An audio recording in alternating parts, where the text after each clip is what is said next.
Hello and welcome to High Voltage Engineering. We are continuing with the series Generation of High Voltage and Current.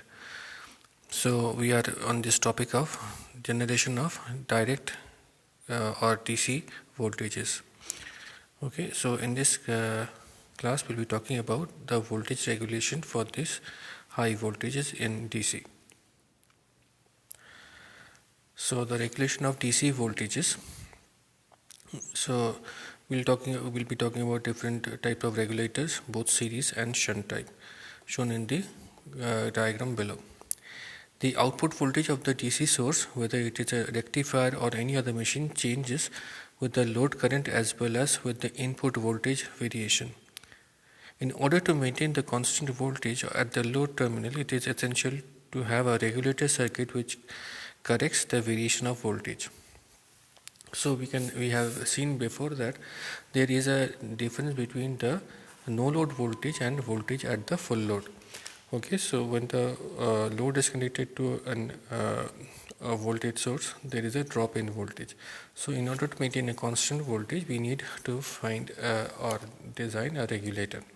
So it is essential to keep the change in the voltage between 0.1% to 0.001% depending on its application. So we cannot make the voltage drop to zero, but we can obviously reduce the amount of voltage drop when the load is connected, and that amount of voltage, the reduction of voltage, can be controlled between 0.1 to 0.001%. The DC voltage regulator consists of detecting elements which sense the change in the voltage from the desired value and the controlling elements actuated by the detector, such as a manner as to correct the changes. The regulators are generally of two types, the series and the shunt or parallel type. So basically these DC voltage regulator, they have this detecting element which detects the drop in voltage and increase and it sends a signal to the controller, but the controller increases the voltage so as to maintain a constant voltage when the load is connected. Now we have two different types of voltage controllers, the series type as well as the shunt type.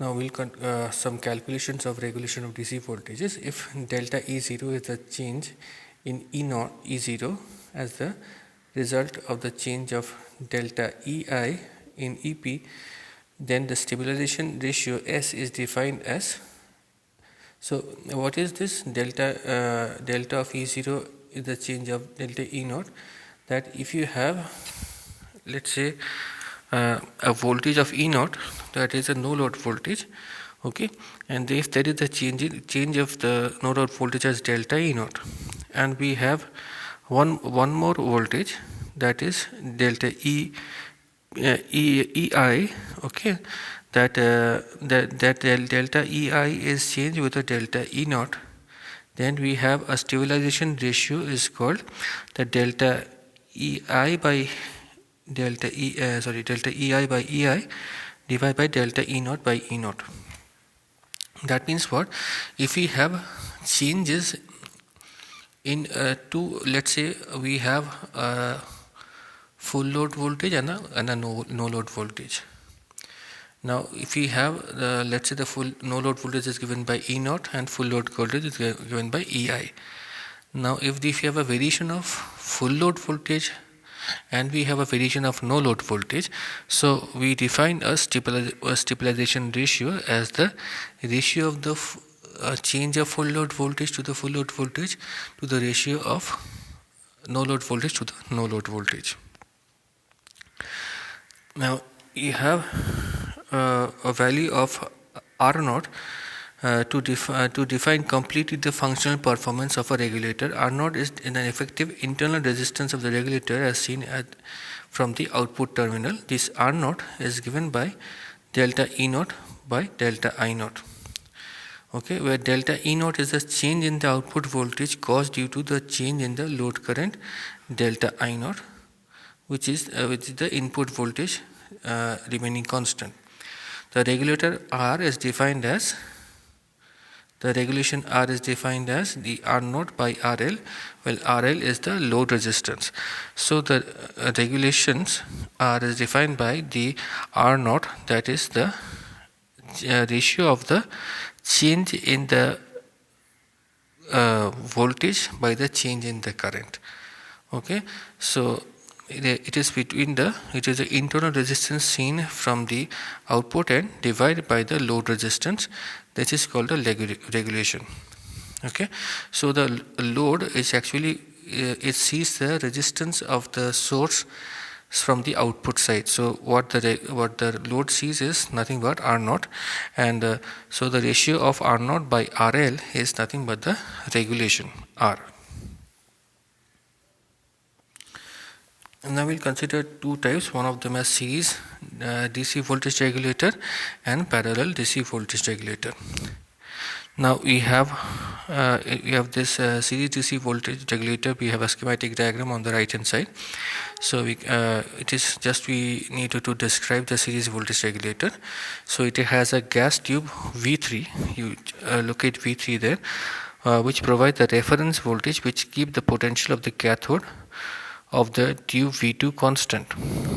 Okay, so V3 maintains a constant voltage V2, constant voltage at the cathode of the of V2. Okay, when the output voltage E0 is changed, the current through the divider R2, R4 and R5, you locate R2, R4 and R5.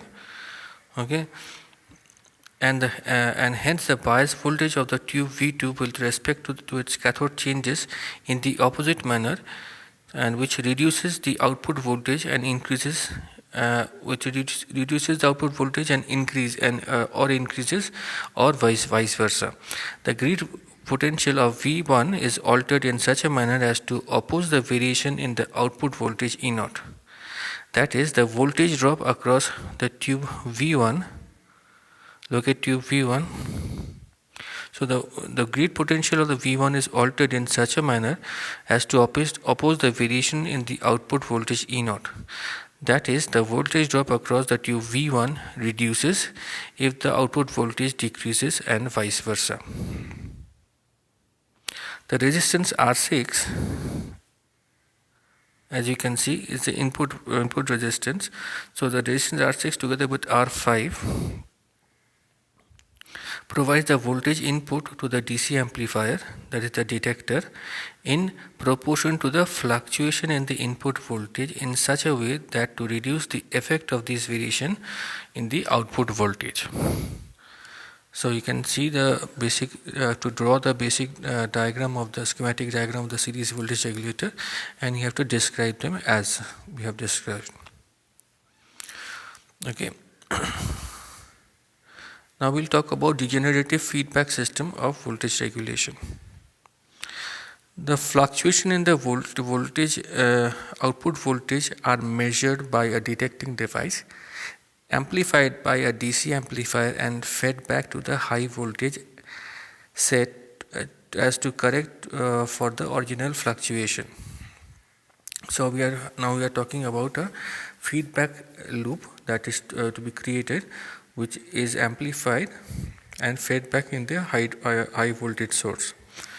Okay, so on the right hand side you have this diagram.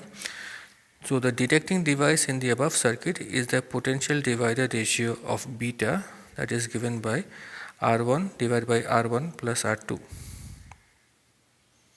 The amplifier is directly coupled, and the difference in the potential between the tapping on the divider and the amplifier grid voltage is made up by a battery voltage V.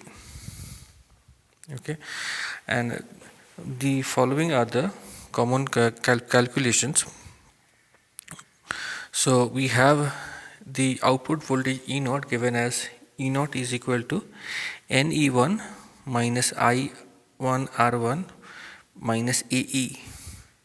A is nothing but the gain of the feedback amplifier. E is the amplifier input voltage. Okay, I is the load current and internal resistance is R1. N is the ratio of the output voltage of the high voltage set and the main supply voltage EP. Okay, so now since E small a is equal to beta E0 minus V, the output voltage becomes E0 and we have the following expression. So for a large value of A, we can have E naught is nothing but the ratio of V by beta. The stabilization ratio is 1 plus A beta. Just follow the equation provided and you'll get the answer. In practice, the value of A beta of the order of 10,000 are common. It can be seen that from the given value of A, stabilization ratio can be increased by making beta large as possible. The stabilities of about 2 parts in 10 to the power 4 in high voltages are easily obtained by a method if the load changes are kept small. Okay, so this is the degenerative feedback system of the voltage regulation. So this is the end of this lecture. Thank you.